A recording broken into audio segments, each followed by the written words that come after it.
As the 2022 season kicks off, and as I wait for the buck I nicknamed Curly to show, we enjoy the evenings watching all the young bucks marking their territory and seeing who's boss.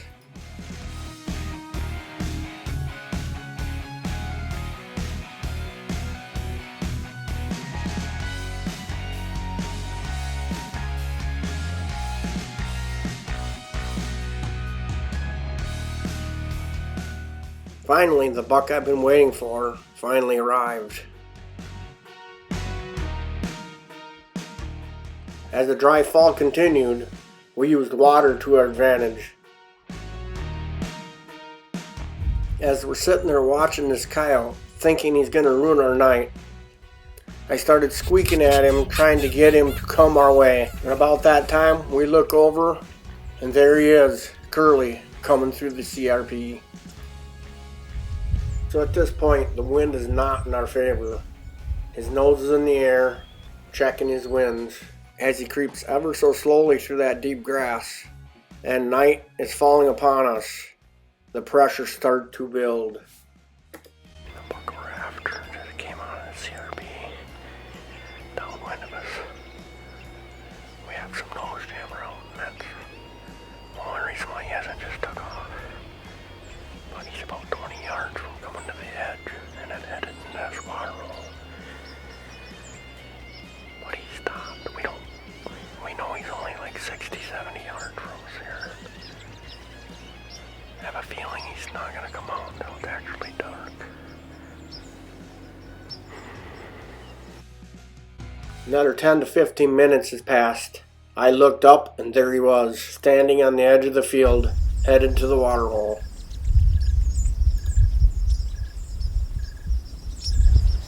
Brent, right there, he's going right out. He's coming, he's winning us though.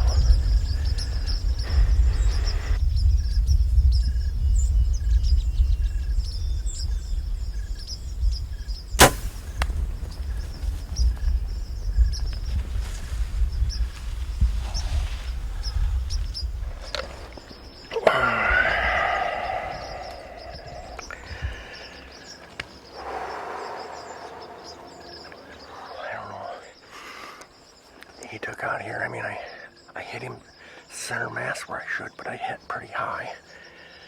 So after hitting Curly high and having no luck finding him, we finally got pictures of him 2 weeks later. The hunt for Curly is back on.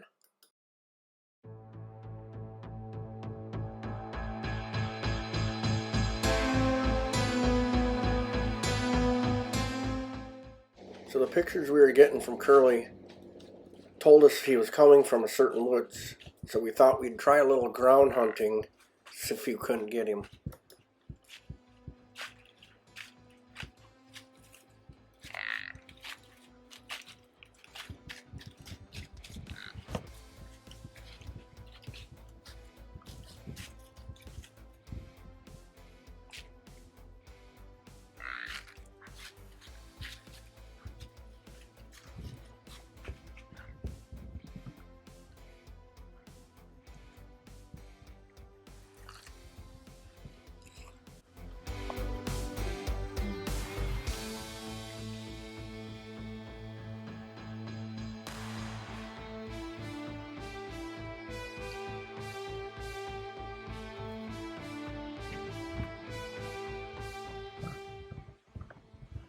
Ground hunting can be addicting.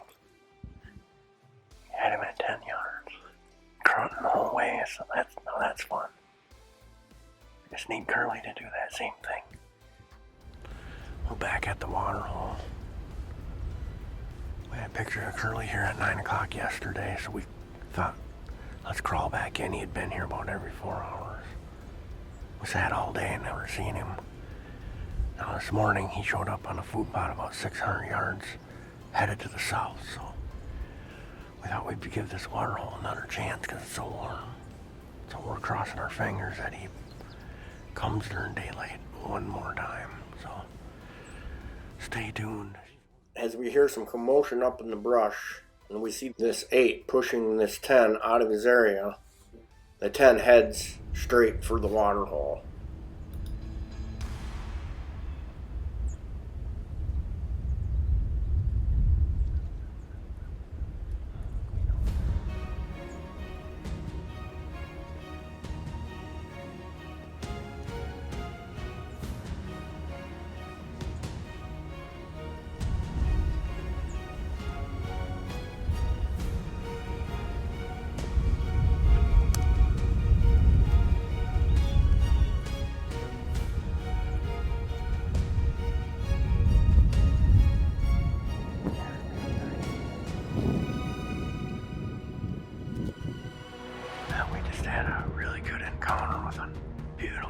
he's gonna be a dandy next year.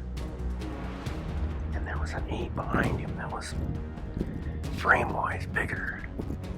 But he's walking through that deep grass. The other one turned around and went the other way. But he was too pretty, I just couldn't shoot him. I got my heart set on a different deer. That was fun. So a few minutes later we heard some crashing down in the brush. And here come that 8 pushing another 10 out of his area.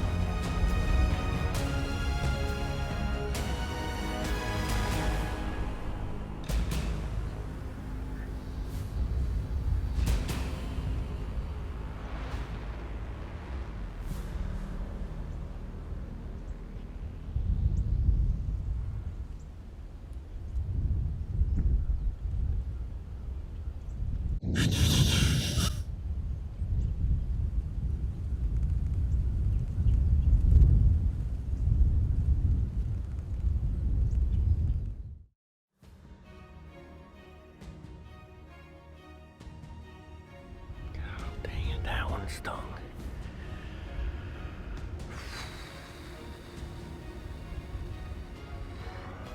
There he goes. Man, what a beautiful deer. As the morning came to a close, knowing there was a hot doe in the area, we knew where we were going to head for the afternoon hunt. We barely get in the tree, camera bag still in his lap, and we already have deer headed our way. Better hang on because it's gonna get crazy.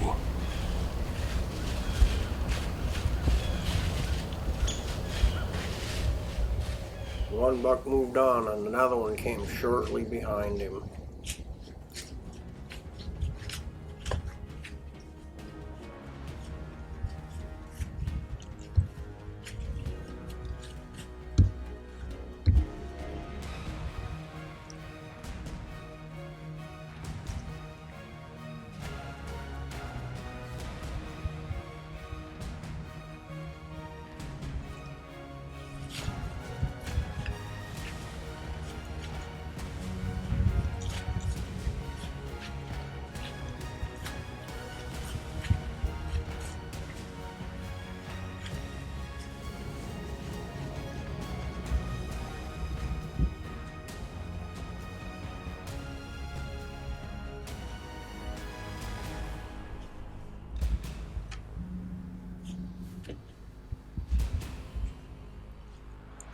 Buck in the woods in this corner today.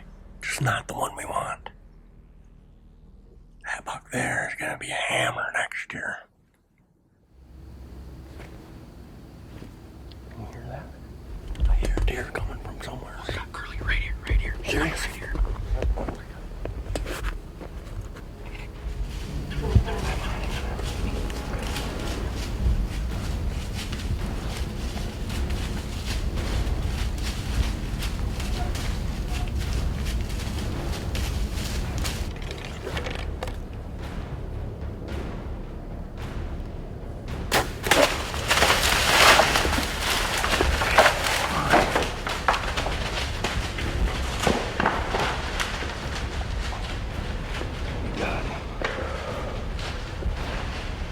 He's down. I hit him kind of high. Oh, man. He's not going nowhere this time. He's hurting unit. Man. Oh, that was awesome. I was thinking 30, but now that I'm looking, I should have been using my 20-yard pin. Yeah. Awesome. Wow. A little closer than I thought he was. I think he's standing right here. We know he went this way. Let's see if we can get him. There's my arrow right now.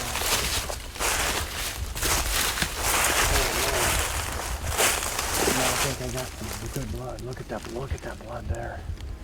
Look at that. That's some good lung blood there. Thought I hit him a little high, but the angle's pretty sharp. So we're pretty sure he went down over here, but we're gonna stand the blood and see for sure. Look at that. I mean, there is big pile of blood right there.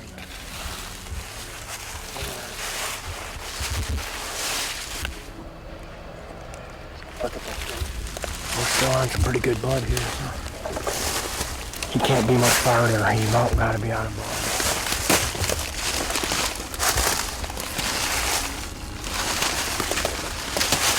Look at all the scrapes that they're making in here. Holy cow. Look at that, Matt. Right under our other tree. These scrapes and these deer are all over around here in blood. And, oh, there he is. There he is. Yeah. Oh man, look at that.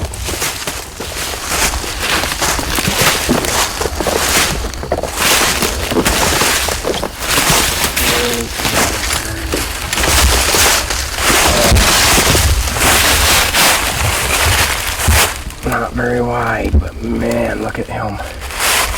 Look at that. Look at that brow tine. Oh. Man.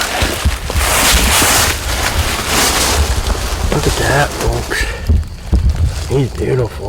Look at that. Just like a... I didn't even know it was like that. Well, this is the buck we called Curly. He's a 5-year-old. We had him last year. A lot of pictures of him last year. We knew that if we could give him one more year, he was going to be something that we were going to go after. He's 5. I actually did hit him. You can see where I hit him high on his back here about 3 weeks ago. So I had my goals on him, and we passed up, and we had all kinds of bucks in here this afternoon.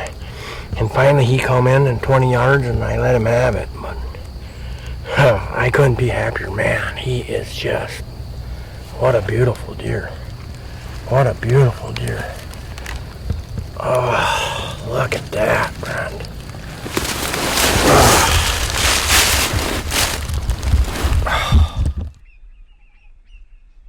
The blood trail is awesome because at times it is the only thing that connects us to the animal that gave life for us. If we lose the trail, we can lose the animal. If you get off the blood trail, it can take you through briars and thickets that just waste time. At times it is hard to follow and requires work. Other times it is easy to see. Sometimes the blood trail takes you through the briars, but still leads you to the prize. In our faith, Jesus left a blood trail. When you lose sight of it, we can get lost. When we stay on the blood trail, even through the briars of life tear at us and tangle us up, we are making progress toward the prize. The blood trail leads us to the Lamb that gave his life for us. The blood trail leads right to the foot of the cross.